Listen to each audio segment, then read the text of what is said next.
विधाता।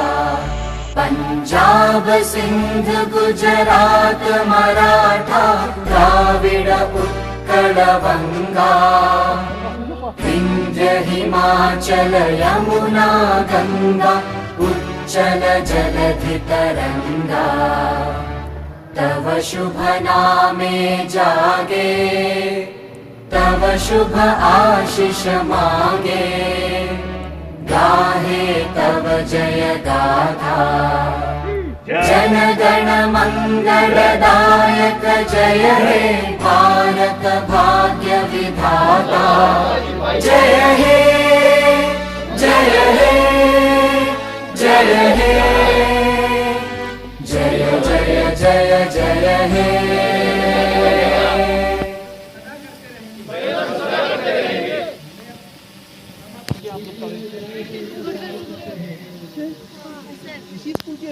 I hope अपने बच्चों को कंट्रोल करते हैं।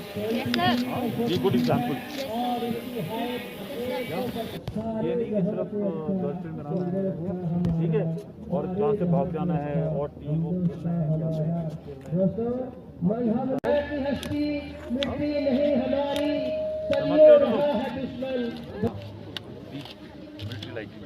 क्या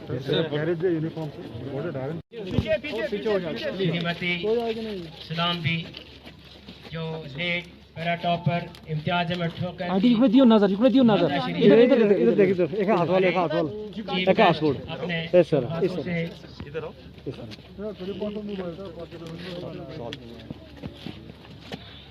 इधर देखिए इधर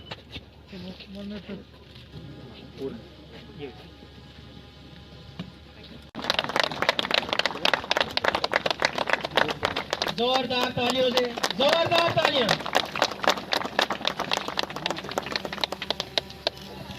बहुत बहुत धन्यवाद, बहुत बहुत धन्यवाद। के लिए आप लोगों को बहुत मुबारकबाद। और मुझे यकीन है उनके राजनीति का धारीवाल का मैं बहुत शुक्रिया अदा करना चाहता हूं, क्योंकि उन्होंने ये एक निराली बालन फाउंडेशन के तहत ये हमें मौका दिया कि हम इस फ्लैग को यहाँ पर फहरा करके और आज के शुभ अवसर के ऊपर हम एक रिस्पेक्ट दें।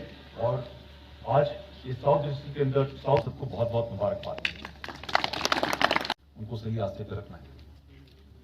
उसी के साथ साथ जो यूथ है वो भी किताबें पढ़ता है, न्यूज़ पढ़ता है, टेलीविजन देखता है और खासतौर से सोशल मीडिया के ऊपर ये भी देखता है कि जो लोग गलत किस्म की रेडिकलाइजेशन की जो कंटेंट भेजते हैं वो किस हालत में खुद रह गए। और ये जैसे जैसे चीज एक्सपोज होती जाएगी लोगों को मालूम चलता चला जाएगा। मुझे यकीन है कि हमारा यूथ भी स्मार्ट है, अक्लमंद है और वो समझेगा कि जो गलत रास्ते पे उनको लेके जा रहे थे वो अपने फायदे के लिए लोग लेके जा रहे थे, न कि उनके फायदे के लिए। Thank you so much, thanks for this function, I am very grateful. पूरे देश के अंदर कोविड की वजह से रुकी हुई थी और ये भर्ती दोबारा से स्टार्ट होने जा रही है। मेरे ख्याल से मई के महीने के बाद में ये दोबारा शुरू होगी।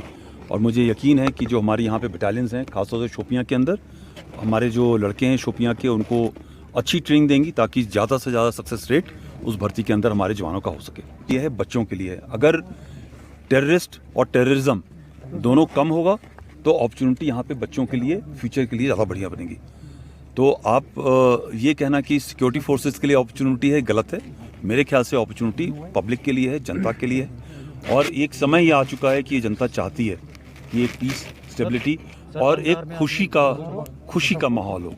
सो उस राह पे चल पड़ी है। मुझे लगता है कि समय की बात है कि इन लोगों ने लोगों से ही, उनसे ही सवाल पूछना है जो इनको टेररिस्ट बनाने की कवायद करते थे। ठीक है, वो समय आ गया है मेरे ख्याल से। होते हैं तो हमारे खून में डाल दिया जाता है प्रोटेक्शन का। और सिविलियन है, सिटीज़न है, देश का सिटीज़न है, उसको हमने अपनी जान को कुर्बानी देकर के बचाना हमारा धर्म है, हमारा कर्तव्य है। इसी के लिए हमको ट्रेनिंग मिलती है, वो हमारे जहन में शामिल है। हम तो दुश्मन को बख्शते हैं और बचाते हैं, हमारे देश के लोग हैं, हम उसको क्यों नहीं बचाएंगे। मगर इसी के साथ में एक आपको मैं चीज़ ये भी बताना चाहता हूँ कि ख़ास तौर से तंगधार जो कश्मीर के छोटी छोटी घाटियाँ हैं शमशाबारी के पल्ली तरफ, उनके लिए मैं सिर्फ एक मैसेज ये देना चाहता हूँ कि आपसे रिक्वेस्ट है कि गलत कदम ना उठाएं। लोग रिस्क लेते हैं। आप रिस्क लेते हो, ये सोचते हो कि मैं निकल जाऊंगा, मगर आप जब फंस जाते हो तो आपके बचाने के लिए, आपको निकालने के लिए एक ग्रेफ का जवान, फौज के जवान अपनी पोस्टों से निकल करके अवलांच के इलाके में, लैंडस्लाइड के इलाके में अपनी जान मुश्किल में डालते हैं।